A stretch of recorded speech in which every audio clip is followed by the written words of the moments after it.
As Election Day in Georgia ticked by last Tuesday, a week ago, problems with absentee ballots, new voting machines, and long lines made for an even longer night. It was the latest test of the readiness of election systems before November. It was also a familiar feeling for Stacey Abrams. She was the Democratic nominee for Georgia's governor in 2018, and then she founded Fair Fight Action, an organization working to protect voting rights. Her newest book, Our Time Is Now, just made the New York Times bestseller list, and she joins us from Atlanta. Stacey Abrams, thank you so much for joining us. You write in the book, the country is undergoing massive cultural change, and you say it has the ability to affect permanent change after historically fumbling the pursuit of social equality. What did you mean by that?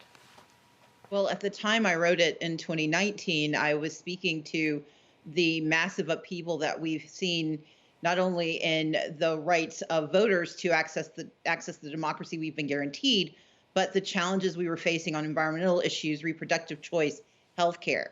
But I think in this current moment, there is nothing that shows this inflection point more than the multi-generational, multiracial, multi-ethnic protests that we've seen in this country for the last 3 weeks. These conversations about systemic racism, about systemic injustice, the conversations we're having about who has the right to be treated as human in America. Those are moments that can only be resolved through being able to access our democracy and through the right to vote. And that's what I want to pursue with you. Go ahead. Did I interrupt? I'm sorry. No. I want to pursue that with you because it's clearly, you know, the high-profile shooting that took place in your home state in Atlanta just in the last number of days has gotten enormous attention. Rayshard Brooks gunned down by a police officer at a Wendy's parking lot. The mayor of Atlanta responded immediately with police reforms. The local district attorney filed 11 charges against the police officer, including felony murder. Were these the right moves, sufficient moves after what happened? I want to put this into a broader context because it's not just what happened in Atlanta last week. It's what happened in Brunswick, Georgia, almost 4 months ago when Ahmaud Arbery was murdered in the streets and the vigilantes who killed him were allowed to go home. It's what happened to George Floyd, what happened to Breonna Taylor, what happened to Tony McDade. Yes, it is an important thing that we see immediate response, but what we need to see is systemic response. We need to see the laws change, not just moments of action, which are good and important, but we need to see that there is a wholesale change in the systems of justice that either allow the extrajudicial killings of citizens or permit justice to be delayed because we have laws on the books that protect murderers. And so while I do think that there are some good initial steps being taken, I think that we will not see and know that true systemic change has happened until we see legitimate, permanent legislative opportunities offered, and we see that that legislation is not only adopted but pursued and maintained. Well, in that connection, Vice President Biden has spoken out. He's deplored this shooting and others. He has said he is not for defunding the police, but he's spoken up certainly for reforming police departments, for training. However, we now see dozens of liberal activist groups saying that Vice President Biden is not doing enough. They are calling on him to scale back police forces, cut funding even more, reduce incarcerations. Where do you come down on all that?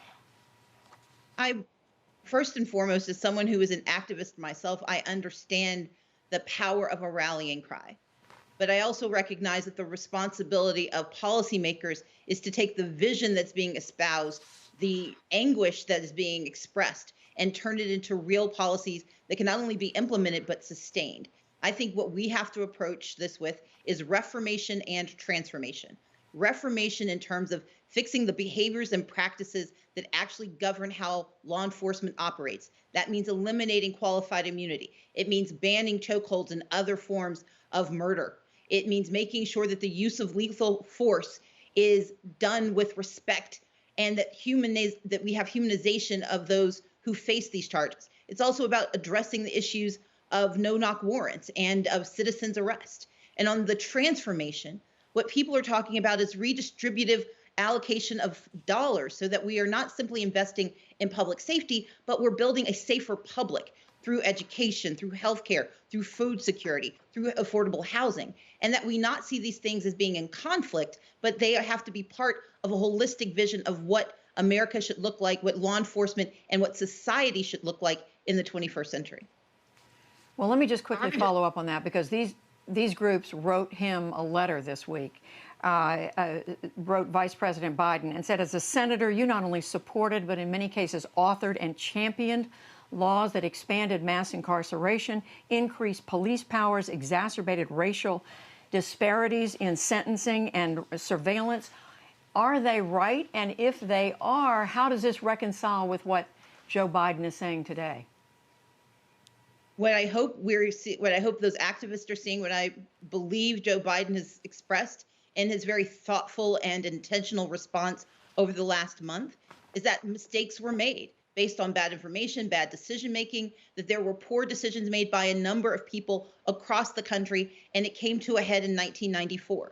But as someone who has a brother who's been in and out of the carceral system, as someone who has fought not only for criminal justice reform and successfully achieved that in Georgia, but also co-authored legislation on police accountability, I know that people are capable of change, because the folks who helped me co-sponsor and move that legislation through Republican-dominated legislatures and with a Republican governor were people who 10 years before that never would have supported it. And so what I would ask from every person who's asking for change is to create grace and space for that change to occur.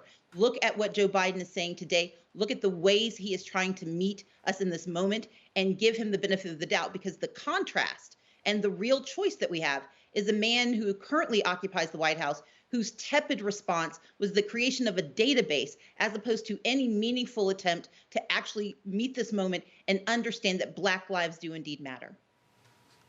Finally, very quickly, Stacey Abrams, we know Joe Biden is considering you, among others, to be his vice presidential running mate. Why are you the most qualified? You haven't served in the Congress and the Senate. You haven't run a state. What is your answer to that? My answer is that Joe Biden knows who the most qualified person for him to be his partner will be. I have never espoused that I am more qualified than anyone else. He has a surfeit of good opportunities and fantastic, smart, capable women.